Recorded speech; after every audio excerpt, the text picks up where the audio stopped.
Je m'appelle Oksana Liuta, je suis ukrainienne et je fais partie du collectif Radio Alive. Je m'appelle Ala Rajab, je suis syrienne, je suis actrice et réalisatrice et je fais partie de Radio Alive. Le projet a été lancé par Aurélie Charon et Caroline Gillet. Et c'est Caroline Gillet que j'ai rencontrée en premier. Elle est venue en Ukraine m'interviewer pour la radio, pour que je parle de la révolution de Maïdan. Et je crois que donc ça a commencé avec Caroline, et je crois que c'est vraiment pendant le première représentation de Radio Live que j'ai rencontré Aurélie. Mais je ne me rappelle pas de l'année. Toi, tu te rappelles de l'année? Moi, je me rappelle, c'était en 2019 et je me rappelle que Caroline et Aurélie venaient à la Comédie de Saint-Étienne pour monter le spectacle. Et la Comédie de Saint-Étienne a voulu intégrer une personne de la région dans la création à la comédie. Et du coup, ils ont fait des rencontres dans la région. Et moi, je les ai rencontrés dans ce cadre-là. Et on m'a dit qu'il allait me recontacter pour me dire si c'est bon ou pas. Et on m'a contacté 2 jours après pour me dire si j'étais prête d'aller directement faire des radios live à Reims avant la Comédie de Saint-Étienne. Voilà, et j'ai commencé comme ça avec elle.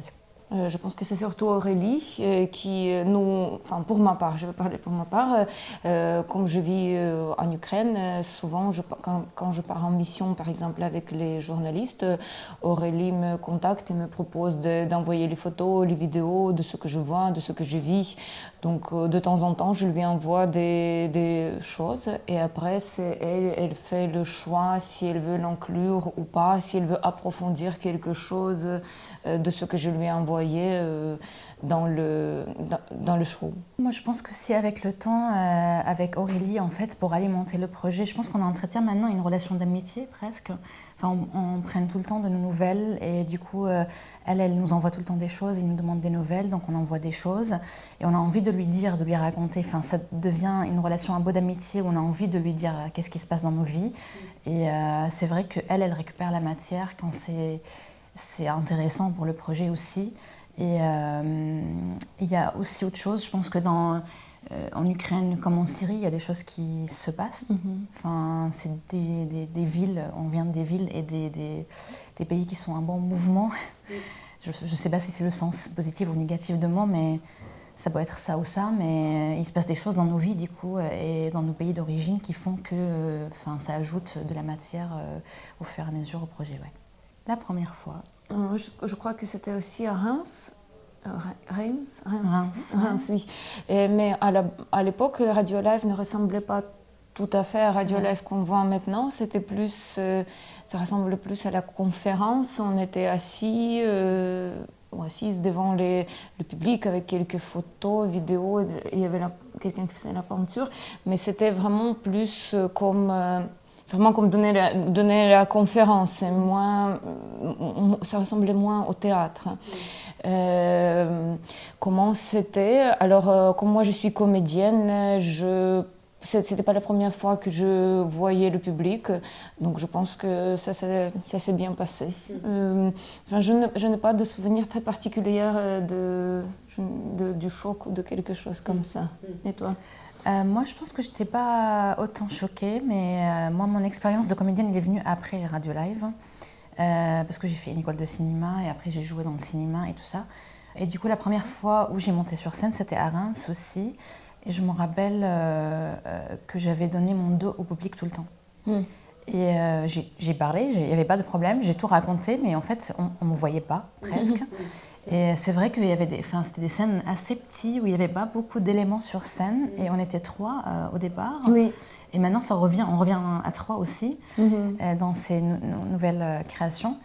Et quand j'ai terminé, c'était Joël Simon qui était le directeur des lieux qui m'a dit, je lui ai dit c'était bien, il m'a dit c'était bien mais quand même on a vu que tes fesses. Donc, si tu peux faire un effort, tourner un peu plus vers les spectateurs, ça serait bien. Donc ouais, j'ai commencé à étudier un peu ma présence sur scène et bon, c'est venu après quoi. Nous avons fait le voyage ensemble en Bosnie pour voir les villes de la 3e participante de Radio Live Vivante, pour visiter sa mère, ses amis, pour voir en fait tous les lieux et les personnes dont elle nous parle, et parfois et dont elle parle dans le spectacle aussi.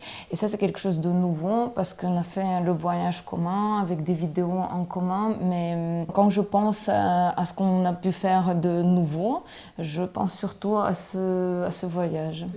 J'espère qu'il y en aura d'autres. Ouais, je pense moi à ce voyage aussi, parce que sur le plan, il y a quand même des choses sur le plan professionnel et sur le plan personnel, parce que quand même on travaille dans l'art toutes les deux, et c'est vrai de participer à un spectacle qui propose une forme assez libre et qui aussi traite des sujets de nos vies. Ça nous aide aussi, enfin moi en tout cas personnellement, ça m'aide à réfléchir ma vie autrement et à réfléchir en permanence comment j'ai envie de la raconter en fait. Donc ça c'est intéressant parce que quand même pour des gens qui travaillent dans l'art, qui écrivent, c'est quand même intéressant de savoir de quel angle on attaque l'histoire. Et sur le plan personnel, qui est aussi le voyage à Sarajevo, moi ça m'a aidé beaucoup parce que c'est un travail sur la mémoire, c'est un travail qui permet de relativiser, de voir que ça s'est passé déjà ailleurs dans le monde, que les gens qu'on a rencontrés, ils ont fait déjà des choses, des choix, qu'ils ont quand même réussi à recenser des choses, de la mémoire, à faire des travaux d'art, à travers des travaux d'histoire, les musées qu'on a visités, les livres qu'on a pu voir. Et je me suis dit, c'est quand même ouf de voir qu'on peut sortir de quelque chose avec tant de courage, de dire qu'on ne va pas baisser les bras, qu'on va faire des choses et que ces choses-là, ils vont exister, ils vont être bien, ils vont servir à quelque chose, quoi. C'est assez impressionnant, Sarajevo, pour ça. Alors moi, j'ai une théorie là-dessus, je ne sais pas s'il est vrai ou pas, mais quand même, moi, ça me va comme théorie, c'est de dire que en fait, le travail de l'acteur, déjà, et tu me diras, toi, Oksana, parce que quand même, tu as une expérience un peu plus large que la mienne, c'est quand même de prendre c'est une distance, de créer la distance avec ce qui est fait. Et c'est vrai que quand on joue un rôle dans le cinéma, le rôle ne nous appartient pas, mais par contre, on va chercher des émotions qui nous appartiennent pour alimenter ce rôle-là. Et la distance est créée par le fait que c'est un personnage de fiction, c'est pas nous. Donc on a déjà cette distance qui est déjà créée entre nous et les gens qui regardent ou les gens qui font la création. Moi, pour Radio Live, la distance est créée autrement. C'est-à-dire, le pas que je fais, c'est de faire un pas en dehors de ma vie pour pouvoir la raconter.